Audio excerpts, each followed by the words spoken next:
Hello and welcome. It is my pleasure today to introduce to our Lokani audience Dr. Krishnamurthy Subramanian, who is the president of STIMS Institute, which is an advisory, consulting, and mentoring service organization that partners with businesses and universities around the world. He is a distinguished fellow of two professional societies, ASME and SME. He has had a distinguished professional career and has received the coveted Eugene Merchant Medal for Manufacturing. He has been widely published for his professional work. He's also a philanthropist who is the president of ASE, American Association for Social Advancement of India, which is a nonprofit organization. He parallelly has delved deep into spirituality and has written 3 books. His latest book is Spirituality in Practice, Exploration for Peace and Harmony Within Us, as well as collaboration and cohesiveness with all that surrounds us. Dr. Krishnamurthy, what a pleasure, or as you are referred to as Subbu, welcome to Lokvani. Namaste. Namaste, Dr. Ranjani. Thank you very much. What a pleasure it is, and what an amazing life you have had. I shouldn't just say career, because you have done 3 different things. Had a very, very successful professional career, which you continue, along with things in philanthropy and now spirituality. So, of course, I would be very interested to know, how did this engineer, who is a PhD from MIT, start getting interested and delve deep into spirituality? Actually, thank you very much, Ranjani. It has been a delightful journey and life experience. When I came to MIT as a graduate student 50 years ago in 1972, I had the privilege to organize lecture halls for Swami Chinmayananda's lectures at the request of the local community and as part of the Sangam Indian Student Club. That gave me an opportunity to listen to Swamiji's talk, and that was the beginning of my introduction to the studies and learning of Vedic philosophy. When I listened to his talks, some of them resonated very well, but some of them came across as metaphysical or not so clear to me. So I continued my studies, and thanks to that initiation by Swami Chinmayananda, I am where I am today. The second part of my journey has been, I've been blogging on this topic of spirituality for the last 10 years under the site spiritualityinpractice.com. And that evolved into 200 essays. And some people then suggested, why don't I compile that into a book? The third has been another equally personal and very joyful experience of having a weekly discussion session under the title of Jnana Yoga with a group of people online, which also has helped us to delve into various chapters of Bhagavad Gita, Atma Bodha, Nirvana Shatakam, Kathopanishad, and many other scriptures. All of these have helped me to put this information together into this book that you just mentioned about spirituality in practice. That is amazing, Subbu sir. Really, wow. How much you have read. I mean, I think the Hindu scriptures, there's a ocean out there, and it's amazing how much you have swum in that ocean. And also, I was thinking about this, that particular talk by Swami Chinmayananda. So many people have told me how life-changing it was. And I know these people have contributed tremendously, especially the establishment of the Chinmaya Center in Boston, which has become, quite a center for, transmission of enlightening knowledge around the country. And so many people were affected. And I'm glad to hear that your journey also started there. So now, of course, one of the questions that keeps coming up is, this word spirituality and religion. Are they the same? Are they different? Could you tell us a little bit about that? Absolutely. Actually, that is one of the biggest challenges we have. Most people think of spirituality as something for old age, or something to do with religion, or something for afterlife, or something like that, or we can finish a career and then look into spirituality and so forth. To me, they are kind of misconceptions of the reality. Yeah. In fact, we are all spiritual all the time, according to Vedic philosophy. We are all children of immortality, says the Upanishad, which means spirituality is like breathing. You begin with spirituality right from the beginning, and you end with spirituality at the end of the journey of your life. And the spirituality as such continues as part of the universe as a whole. So, how do we then distinguish between religion and spirituality? See, religion is usually a set of codes and guides, a set of beliefs, and set of rituals that a group of people follow for self-discipline and for reassurance, especially at times of concern and crisis. Spirituality goes one step beyond that to say why those rituals exist, why those guidelines exist, how do one develop self-discipline on one's own accord based on self-reflection, which is called analysis or yoga, internal reflection, which leads us to understand that there is a form and framework and a methodology to everything that exists in the universe. And it's not just a random occurrence, that what it is that we call as life. And that way of thinking, that way of self-reassurance based on knowledge and understanding of what things are, how it is, helps us also to understand what is life, what's the given situation we are in, how to deal with that with a greater level of objectivity and less subjectivity. And also greater faith in the laws of nature, which is called Brahman, which gives us an anchor around which we're able to cope with anything.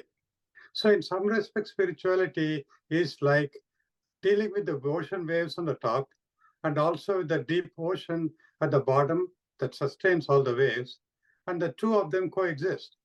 Similarly, our life with all its ups and downs is the way it is, but underneath that is a spiritual content that supports all the activities of life. And one who sees both these sides is able to manage life with a greater degree of peace, equanimity, harmony, and collaboration within oneself, in which they become their own friend, but also able to collaborate and cohesively exist with everything and everyone around us. That's what really spirituality is all about. Yeah, but would you say that, the often people tell you that, right, to get to that point that you got to with self-reflection and all of that, religion is a good pathway to that, to have the tradition. So what importance do you think religious practices have along the way as to by the time you get to spirituality, of self-reflection and all of that that you were talking about? See, any process of self-discipline is the first step towards becoming more spiritual in our outlook. So self-discipline can come from religion and religious practices. It can also come from the social engagement with other people involved. So we begin to feel we are not alone, we are part of a community. In those aspects, religion is very useful. But our education, the analytical methods that we have in school and colleges, the way a researcher looks at everything objectively, a professional who looks at every patient, for example, every doctor looks at every patient with a level of non-attachment. This non-attachment, objectivity, analytical reasoning are equally important to be spiritual. So yes, religion gives us certain guidelines for self-discipline, but the mental conditioning also comes from our approach for self-reflection, analysis, um, objectivity, and non-attachment, which is what we all learn. We all learn at school students, we all learn at professors, we all teach as professors, we all practice as professionals in any field. We also practice as parents. We also practice as taking care of elders. So this non-attachment, objectivity, and a reflection of the bigger picture, which is really what spirituality is all about, can be practiced with religion, but it can also be practiced as a parallel to and independent of religion and religious practices. That's beautiful. But of course, it seems like you do need some guides. It's and again, oftentimes we hear today is we are very busy currently, and this time for self-reflection or spirituality doesn't exist. What advice do you have? I mean, you yourself had a very, very busy and fulfilling professional career. So what advice would you have for a professional today who might come and say, hey, this spiritual nonsense is not for me? Yeah, I think the first thing they have to start by thinking is spirituality is not nonsense. Yeah, it is like breathing. So can somebody say, I want to live but without breathing? Obviously, that doesn't work. Yeah. Similarly, spirituality is a way of thinking, a way of conditioning our mind. Now, as human beings, we have body, mind, and intellect. The intellect is the one that needs to be conditioned in order to get the best out of our body and our mind. Spirituality gives us a way to do that. If you do it, the body and mind, we get better use of it. If you don't do it, we still will be using body and mind, but with lesser efficiency or with greater turbulence, greater perturbations of life, anxiety, so on and so forth. So to say that I'm busy and hence I don't have time for reflection and thinking, really that it's only a, what should I say, a sort of a self-conceived, self-defeating thought process. For example, right now, right here, you can sit down and imagine a beautiful river, or a Ganges, or a temple, or a beautiful feast. Anything you can imagine within a fraction of a second, and your whole mind is full of that. So the same mind can be used for an intellectual reflection on, am I subjective or am I objective? How do I know that? And why am I like this? And how do I look at it from a degree of detachment as opposed to getting wound up in that? All these things can happen in fractions of a second. So to say that I'm busy and hence I don't have spiritual time for spirituality really suggests something like saying being in the soccer field, but I don't know how to kick the ball.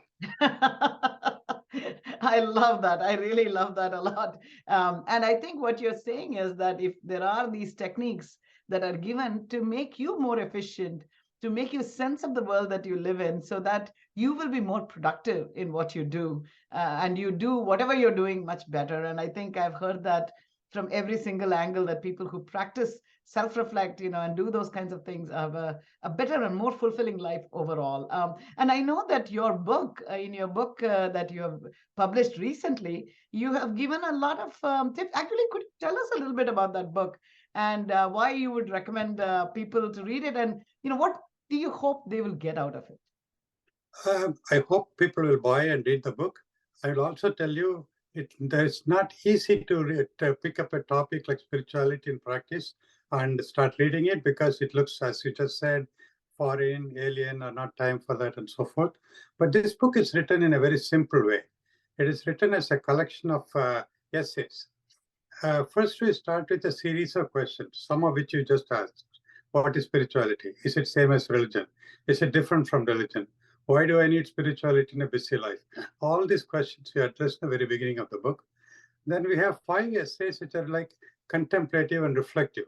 For example, you can look at a lamp at your home and look at the components of the lamp and think about how that relates to you as a person.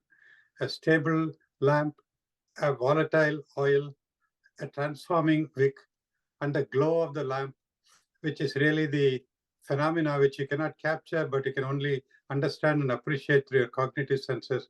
All the things you can understand by just looking at the lamp. So like that, we go with 5 essays, simple essays, to introduce the concept of analytical thinking required for philosophy and spirituality.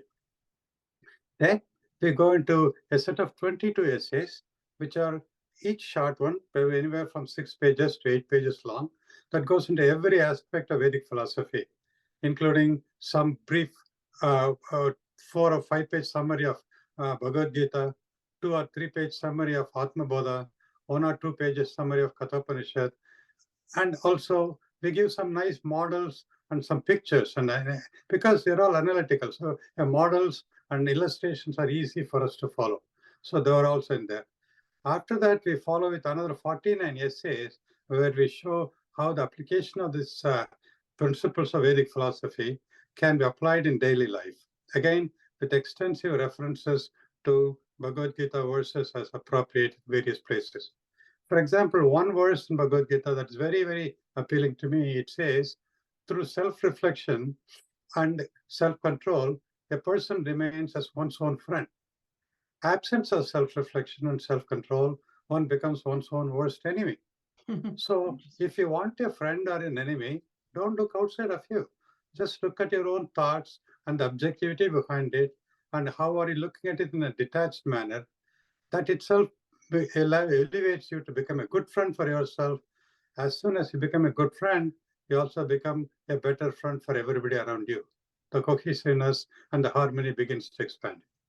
That's really amazing. So you're saying that even though the book is covering a vast number of topics, you can really break it down into little units and study it as on an as needed basis, and slowly you can tackle those questions that you might seek answers to. So that's really fantastic. And I know that it's a really a very reasonably priced book. And I think one of the things that we talked about, you and I, Subbu, is that this might make a great gift to give to people, especially young people who are maybe starting out their careers, or giving it off as a gift, because it's very, very reasonably priced. I know you're not doing it to collect money, but to really spread the word. So really recommend people to do that. I really like that idea a lot. And another thing that you told me is that the book has a lot of, and I think you quoted a few here, you use examples extensively. And I think there was that idea of that two-sided coin that you talked about in the book. Could you tell us a little bit about that? Yeah, excellent. Sure, Ranjani. Actually, this concept of two-sided coin evolves out of Vedic philosophy. You study more and more, you begin to understand that. Essentially, anything you can think of, anything can relate to, or anything that exists is like a two-sided coin. On one side is cognitive, that we can relate to. It can be atom to molecule, to our human body, to our body, mind, and intellect, our emotions, our analytical reasoning, the planet, the universe, whatever you can recognize, relate to, that is one side of the coin. The other side of the coin is the enabler, the laws of nature, which makes things happen. For gravity, magnetism, electromagnetic forces that make our brain to work, or our heart to pump, or any aspect of any science, medical, material science, anything. They're all enabled by infinite and innumerable laws of nature, which you can relate to only by looking at their evidences. And that infinite, invisible, eternal, objective, omnipresent laws of nature, there's a single word that Vedic philosophy uses called Brahman. So on one side is the Brahman, the enabler. The other side is all the enabled. We can also call it like Purusha and Prakriti, or soul and or Atman and the Deham, or the body, and things like that. So this very simple concept of looking at anything as a two-sided coin helps us to understand, am I looking at the cognitive side, or am I ignoring the incognitive, which either I understand through my studies and so forth, or I have a faith in because, or I seek others who know the knowledge about it and I go and ask them more about to better understand my cognitive side. So that's really what Vedic philosophy tells us as a methodology. For example, French philosopher says, Descartes says, I think, therefore I am. What Vedic philosophy says is, I am, therefore I think. That's it. That's really beautiful. So what I'm hearing from you is that as you delve into the Vedas, there is so much for, even though it was written, I don't know, millions of years ago or thousands of years ago, there's so much that is relevant for every day today. And that's what you have tried to capture in your book. And I think that's very, very interesting. What has been the response to your book? Have young people read it? Have people liking it? Could you repeat that question? Oh, I said, what has been the response to your book? Have young people read it, and what have they felt about the book?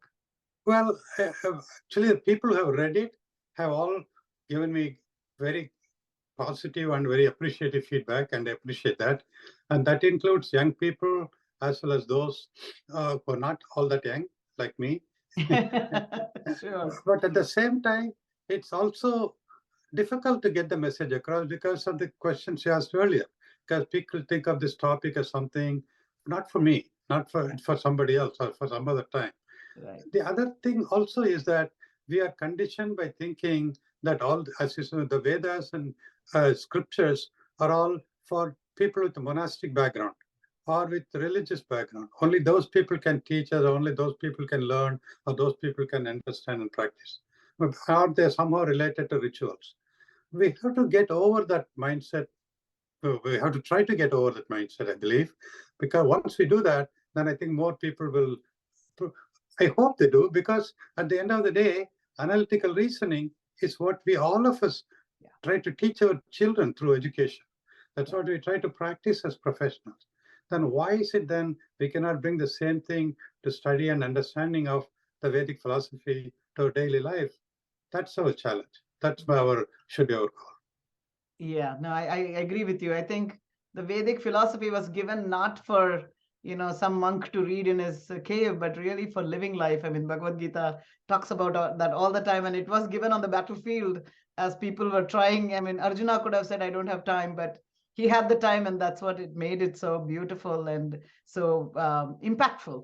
And I think a very, very good point that you bring up. And Well, I think, go for ahead, that go ahead. I matter, was even going. Krishna could have said, sorry, for that matter, Krishna could have said, I don't have time for it, just go fight. Yes, exactly. I'll tell you later, but do it now. Right? Yeah, But which is yeah, which is what we as parents try to do to our children. very good point you bring up. And I think in general, maybe I'll ask, I think you have touched upon it in your books, that, everything that is in the Vedic philosophy is very useful for managers, right? As they are trying to, run large companies. And I know that you have run large groups. Do you have any thoughts to share on that as well?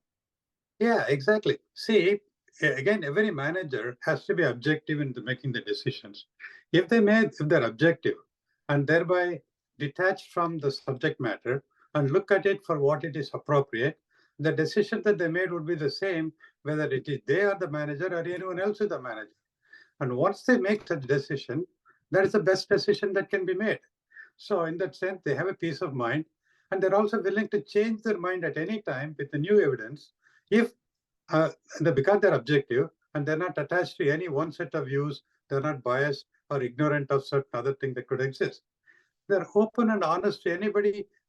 Everyone is accessible to them. The door is always open because they're objective and they're not attached to anything specific. So everyone feels at home with them. On top of it, they're focused on the fundamental principles, the incognitive, the enablers. As such, then they're everything is going to happen only based on the incognitive, the enablers, the Brahman. So if once they're focused on that, that's the best that they can do as a professional. So all these basic things we talk about are very much applicable for management. And on top of it, every management aspect has got two dimensions to it. One is power, the other is knowledge. There is another dimension to it that is internal, that is what I know and how I feel, and the other external, how I influence others and how do I be able to get things to them. So either way you look at the dimensions, either knowledge or power, or internal or external, both of them require self-reflection and management of the mind in a very precise, well-tuned manner. And spirituality is nothing more than that. Beautiful, beautiful. I see the absolute impact of all studying all this, especially for busy managers. I think that makes a lot of sense for them to be more effective in what they do. So anyway, this has been really, really enlightening. Do you have any special message for our readers? In addition to that, what I would like to say is, even though we described it in words so far, there are several pictures that are very, very illustrative and some models, so which are easy to follow. So in the book, so I hope people will get the book and look at it. The way I tell people is, don't read from cover to cover like a novel, but instead, after you buy a book, skim through it from beginning to end, as if you're going to buy the book in a bookstore. Then you look at the pictures and images. Then you look at the list of topics in the table of contents, because the topic themselves will be very provocative and appealing to you. There are several topics like the burden of relationship, or things like the unflickering lamp at the altar. What does it tell us? Symbolism of home. There are many such topics. Or when you're flying in the sky, where is the stop sign? Or what do you do when you see a turtle on the road? so like that. So I hope they will look at any one of those topics and read it. But this itself would have taken about a month. Have a discussion with the people around you, your colleagues, your friends, your family. So let it be a life experience, shared experience across all of you. Once that process is gone, then slowly take the time to read one essay at a time in any sequence you like. And this might take about a year. So for a $20, buy a book, you'll be engaged for an assignment, for a year-long assignment, which in my opinion, I also my prayer, will be life-changing experience for a lot of people. The final thought I like to give also, Ranjani, is there are lots of people who do good things in their life. For example, there are people who are taking care of their parents, our elders, our children, our spouse, or someone who is not so healthy. And then they feel the self-doubt. Am I doing the right thing? Or they're bothered by someone else who comes and says some random thing. Why don't you do this? Or why don't you do that? Or some other family member saying, you could have done it better this way or that way. So they get destabilized, they get upset, perturbed. While they're doing the good things in their life, instead of smelling the roses, seeing the glasses half full, and then going on to adding more to it, they get destabilized. They feel like a cart with a wheel broken. They don't have to feel like that. Self-control, self-discipline, spiritual outlook is a way to change that. And hopefully this book will be a starting point for them to get such a framework, such an anchor for their own joyful life in life, no matter what they do. Because all of us by our very nature are spiritual, very good, very joyful. And we want to give that to other people around us. We just try our best to do it, but without a methodology or without a framework. And hopefully this book will give some framework for them. That is really profound, because I know that there are many who are caring for elders. And of course, there are many, of course, children are part of our lives, and women often feel torn, between all their different, demands that are there on them, and feel burdened by it, feel sometimes overwhelmed by it, men and women. And I think that's a very, very good point that you bring up, that this could really help them get a perspective on that as well. So wonderful, Subbu sir. Thank you for taking the time to write it. I know writing a book is not a joke, and to share it so extensively, that is really speaks of your generosity. You knew a lot, but to be able to share that is a lot of work. And thank you for putting the time. And we will have the QR code on the video linked to the book itself, and so we hope our readers will be motivated to buy the book. And as I said, not just them, it might be a great gift to give to people. Now you're saying even to those who are perhaps burdened by, elder care or, other care that they are doing as well. So wonderful, Subbu sir. Thank you for, all that you have done in your life. We truly appreciate it. And thank you for taking the time to speak to Lokvani. Namaste. Thank you very much, Ranjani. Really, you're very kind and gracious. And it's all the blessings in life. And one of my blessings is to get to know you as part of my life. Oh, and vice versa, sir, and vice versa. Thank you so much. Mangalam Shivam.